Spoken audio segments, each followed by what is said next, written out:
ما کارمندان سایه تندرستی تصمیم گرفتیم که در ناحیه فیض‌آباد 100 تا صفت خدمت رسانی تیبی رو خوبتر و بهتر نماییم. در این اسناد در ناحیه فیض‌آباد 16 مرکز سلامتی دهات، 29 بنگاه تیبی، 8 نقطه تیبی فعالیت میکنند که 62 نفر طبیبان، 273 نفر کارمند میانه تیب فعالیت پورا دارند. در این دوره 6 ماه اول سال 2025 در ناحیه چند объект‌هایی که وابسته به جشن 35 سالگی استقلالیت دولتی پیشبینی شدند. از آن خصوص مرکز سلامتی نو تأسیسی دهه دوردستی دهه سر سفید خاک که در روزهای نزدیک به استفاده داده می شوند. منتداری خود را به حکومت جمهوری تاجیکستان و خصوص به اساسگزار صلح و وحدت ملی پیشوای معظم ملت برای این غمخواری و نسبت ساحه تندرستی میرسانیم و این چنین گفتنیم که در دوره 6 ماه 2025 از حساب همشیره های تیب 21 نفر از کورس تکمیل اختصاص، 12 نفر طبیبان و این چنین عین حال 1 نفر طبیب در کورس 3 ماهه آموزشی گذشته ایستاده است که در نقشه با 3 نفر طبیب دیگر در روزهای نزدیک سفربر کرده می شوند. جواباً به غمخواری های اساسگزار صلح و وحدت ملی پیشوای معظم ملت این را گفتنی هستیم که ما کارمندان ساحه تندرستی تصمیم میگیریم که در آینده نیز سطح و صفت خدمترسانی تیبی را بهتر و خوبتر نموده کارهای خوب را به انجام رسانیم. 306 نفر طبیب، 1193 نفر همشیره تیب، 408 نفر کارمندان خردی تیب و 128 نفر کارمندان خوجگی را تشکیل می‌دهند. در این مؤسسه ها سطح خدمت رسانی درست به راه مانده شده، با دستگیری حکومت جمهوری تاجیکستان 1.3 میلیون سومانی برای خرید و تعمیر تجهیزات طبی صرف گردیده، مؤسسه های طبی برای قبول شهروندان پورا آماده شده است. مرحله به مرحله تطبیق گردیدن تدبیرهای مهم جهت رشد ساحه تندرستی و حفظ اجتماعی اهالی در ناحیه عملی شده است.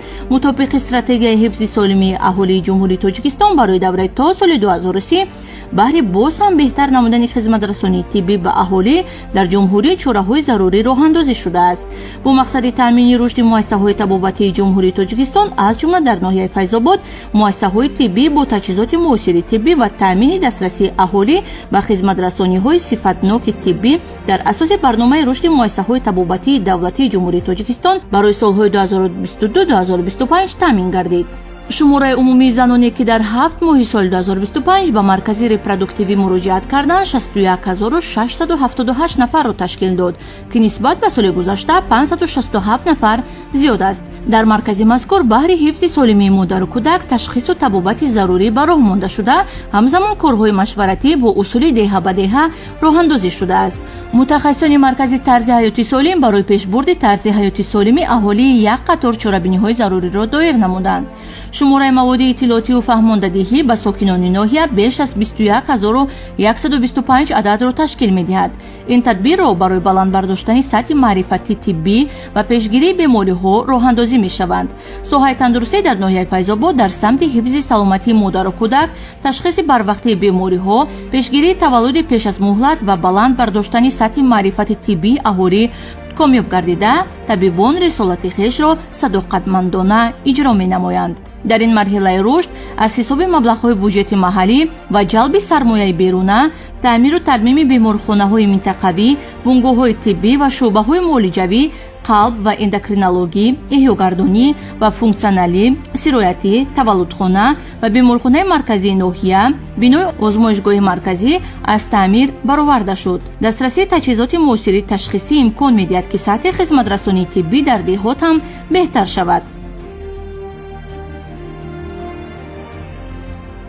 کارخانه‌های تعمیر اساسی و پوره شعبه‌های بیمارخانه مرکزی انجام یافته مورد بهره برداری اهالی قرار دارند.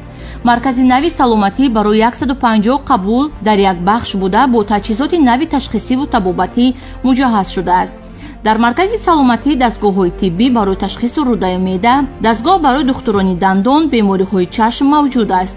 در ناحیه 48 مؤسسه تندرستی از جمله بیمارخانه مرکزی، بیمارخانه‌های منطقوی مهرآباد و مسکین‌آباد عمل می‌نمایند. 12 مرکز سلامتی، 27 بنگاه طبی و 6 مرکز ساحوی дар хизмати сокинони ноҳия қарор дошта, дар онҳо 102 нафар духтурон ва 384 нафар ҳамшираҳои тиббӣ фаъолият доранд. дар даврони соҳиби истиқлолӣ марказҳои саломатӣ Мискинобод, Меҳробод, Элок, Лолагӣ, Сарчинор, Бустон, бунгоҳҳои саломатии Гултепа, Капкрест, Дашти Мирзо таъмиру тармим карда шуда, қисми зиёди марказҳо ва бунгоҳҳои саломатӣ аз ҳисоби ин барномаҳо бо дастгоҳҳои зарурӣ таъмин шудаанд. бо маблағи наздики 500 000 сомонӣ таҷҳизот барои марказҳои саломатӣ ва бунгоҳҳои тиббӣ дастрас гардида мавриди истифода қарор дорад. сохтмони марказҳои саломатӣ дар як қатор деҳаҳои ноҳия бо дастгирии ҳукумати ҷумҳурии Тоҷикистон анҷом ёфтааст. рушди соҳаи тандурустӣ дар ҷумҳурии Тоҷикистон таҳти сарпарастӣ ва ғамхориҳои бевоситаи асосгузори сулҳу ваҳдати миллӣ, пешвои миллат, президенти ҷумҳурии Тоҷикистон муҳтарам Эмомалӣ Раҳмон қарор дошта, дар асоси дастуру супоришҳои пешвои миллат дар даврони соҳиби истиқлолӣ мунтазам рушд меёбад. дар ин росто барои бунёду таъмир ва бо таҷҳизоти муосир таъмин кардани муассисаҳои тиббӣ тадбирҳои муҳим андешида мешавад. беҳдошти солимии аҳолӣ бевосита зери таваҷҷӯҳи роҳбари давлат қарор дорад. маҳз дар даврони соҳиби истиқлолӣ ба рушди соҳаи сиҳатии омма аҳамияти хоса зоҳир гардидааст. беҳтаршавии вазъи хизматрасонии тиббӣ ба аҳолӣ бунёду аз навсозии муассисаҳои тиббӣ ва таъмини муассисаҳои тиббӣ бо таҷҳизоти муосир аз ҷумлаи пешравиҳои соҳа мебошад.